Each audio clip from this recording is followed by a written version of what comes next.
तभी विद्या, साहित्य और क्रांति की धरती था बंगाल।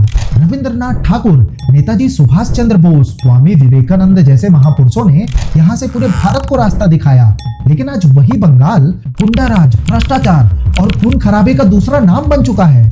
यहाँ औरतें सड़कों पर असुरक्षित हैं, यहाँ कारोबारी खुलेआम लूटते हैं, यहाँ चुनाव का मतलब है खून, लाशें और धमकियां। और सबसे खतरनाक बात तो ये है कि सत्ता खुद इन अपराधियों की ढाल बन चुकी है। पुलिस असली गुनहगारों को छोड़कर जय श्री राम बोलने वालों को जेल में डालती है और आज इस सिस्टम के खिलाफ जो आवाज उठाता है उसे चुप कर दिया जाता है। कभी जिसे सोनार बांग्ला कहा जाता था, आज वही बंगाल धीरे धीरे अपने अस्तित्व को खोता जा रहा है। अब सवाल आना तो लाजमी है, आखिर बंगाल यहाँ तक कैसे पहुंचा और इस बर्बादी के पीछे आखिर कौन सी राजनीति छुपी है। बीते कुछ सालों में बंगाल हर उस चीज में पीछे जाता जा रहा है जिसमें एक डेवलप्ड स्टेट को आगे होना चाहिए। चाहे इकोनॉमिक अपॉर्चुनिटीज की बात कर लो, वुमेन सेफ्टी, इलेक्शन या फिर लॉ एंड ऑर्डर को मेंटेन करना हो, हालत बिगड़ती ही जा रही है।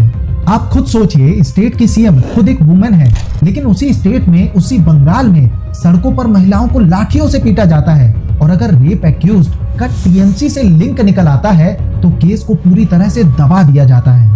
और ऐसा ही कुछ कस्बा लॉ कॉलेज रेप केस और संदेश खाली इंसिडेंट्स में भी देखने को मिला। ममता बनर्जी ओपनली क्लेम करती हैं कि वेस्ट बंगाल वुमेन के लिए सबसे सेफ स्टेट है, लेकिन एनसीआरबी की लेटेस्ट रिपोर्ट कहती है कि West Bengal ranks in top 5 state for crime against women. सिर्फ 2022 में ही 34,738 केस रजिस्टर हुए हैं। अब आप खुद डिसाइड करिए ये किस तरह से वुमेन के लिए सेफ स्टेट हुआ।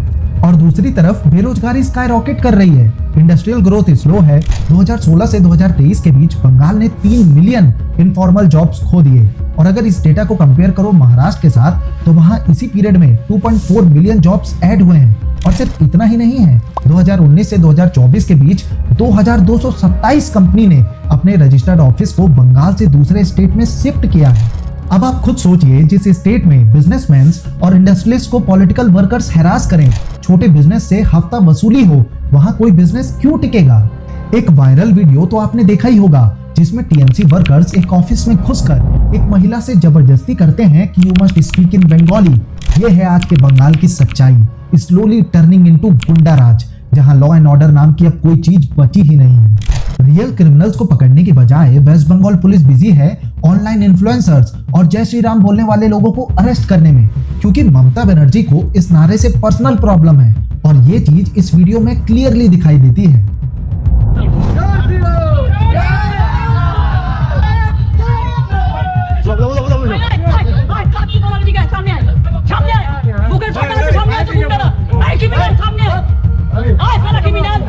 लेकिन जब मुर्शिदाबाद में एंटी हिंदू स्लोगन्स लगते हैं, हिंदुओं को ओपनली मारा जाता है, उनके घर और मंदिर तोड़े जाते हैं, तब यही सीएम ममता बनर्जी की जुबान पर ताला लग जाता है, टोटल साइलेंस। हिंदू लोग है, इसको मारो, पीटो, लूटो, जो भी करो। सो यहाँ कई तरह के सवाल उठते हैं कि ममता बनर्जी आखिर किस तरह की पॉलिटिशियन है, उनकी आइडियोलॉजी क्या है और उनकी रियलिटी आखिर है क्या। यही रियलिटी आज हम इस वीडियो में एक्सपोज करेंगे।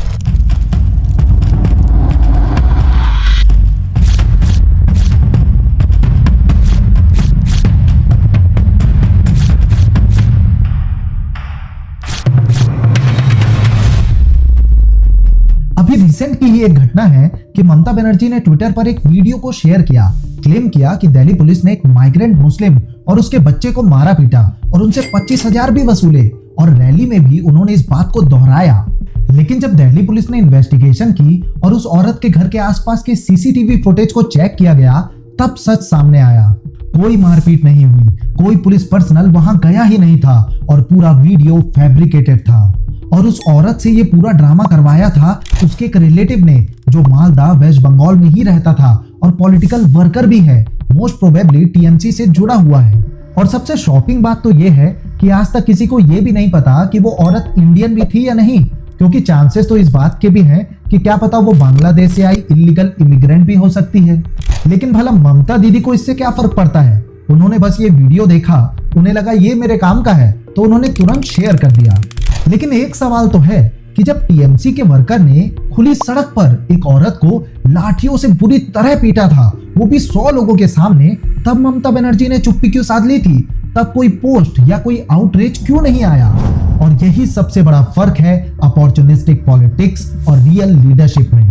अगर आप ममता बनर्जी के स्टेटमेंट्स, उनकी स्पीचेस और पूरी पॉलिटिकल हिस्ट्री को ध्यान से देखोगे तो आपको साफ समझ आ जाएगा कि वो एक अपॉर्चुनिस्टिक पॉलिटिशियन है।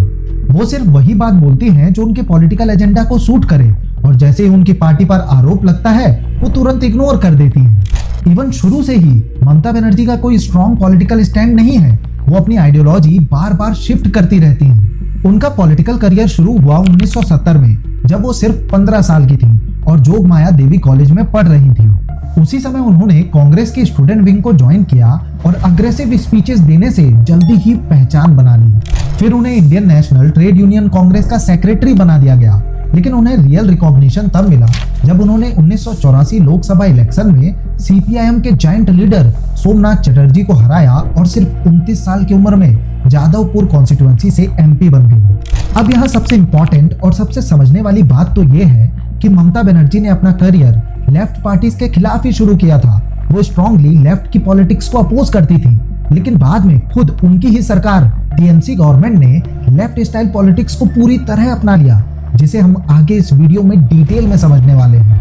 और एक और इंटरेस्टिंग फैक्ट, बहुत लोगों को ये नहीं पता कि ग्रेजुएशन के बाद ममता बनर्जी ने इस्लामिक हिस्ट्री में मास्टर्स डिग्री ली थी, और शायद आपको अब समझ आ गया होगा कि जय श्री राम के नारे से इतनी प्रॉब्लम क्यों है। और इवन 1985 में उन्होंने अपने नाम के आगे डॉक्टर लगाना भी शुरू कर दिया। उनका दावा था कि उन्होंने यूनिवर्सिटी ऑफ ईस्ट जॉर्जिया से पीएचडी की है, लेकिन बाद में साफ हो गया कि ऐसी कोई यूनिवर्सिटी एग्जिस्ट ही नहीं करती। और आपको लगता होगा ना कि ममता बनर्जी जी जैसी आज हैं वैसे ही पहले थी, तो ऐसा बिल्कुल भी नहीं है। आज ममता बनर्जी रेप केसेस को इग्नोर करती रही हैं, लेकिन पहले ऐसा नहीं था। सीपीआईएम के समय में बंगाल में रेप केसेस बहुत कॉमन थे और अक्सर लेफ्ट पार्टी वर्कर्स भी एक्यूज्ड पाए जाते थे। तब ममता बनर्जी खुद विक्टिम्स के लिए लड़ती थी।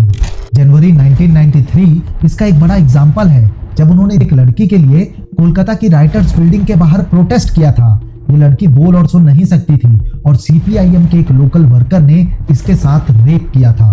ममता बनर्जी उस वक्त पूरी तरह से विक्टिम के साथ खड़ी थी।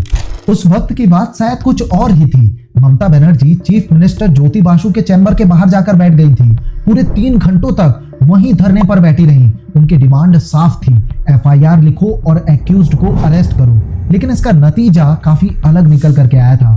खुद ममता बनर्जी को अरेस्ट कर लिया गया था।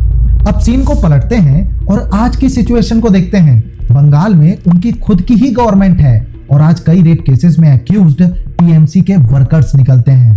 असल में टीएमसी के अंदर आज जो हम फेसेस देखते हैं उनमें से ज्यादातर वही faces defeated left party workers हैं, जिन्होंने 2011 में टीएमसी के जीतते ही अपना दल बदल लिया था। इसका मतलब हुआ कि पार्टी बदल गई, गवर्नमेंट बदल गई, लेकिन गवर्नमेंट में जो लोग हैं उनकी मेंटेलिटी वही की वही है। लेफ्ट के वही लोग आज टीएमसी में आ गए हैं, बस नाम ही बदल गया है, क्राइम्स वही चल रहे हैं। और आज जब किसी रेप केस का लिंक टीएमसी से निकलता है तो ममता बनर्जी भी उसी तरह इग्नोर कर देती हैं, जैसे 1993 में ज्योति बासु ने दीपाली भसक का केस इग्नोर कर दिया था।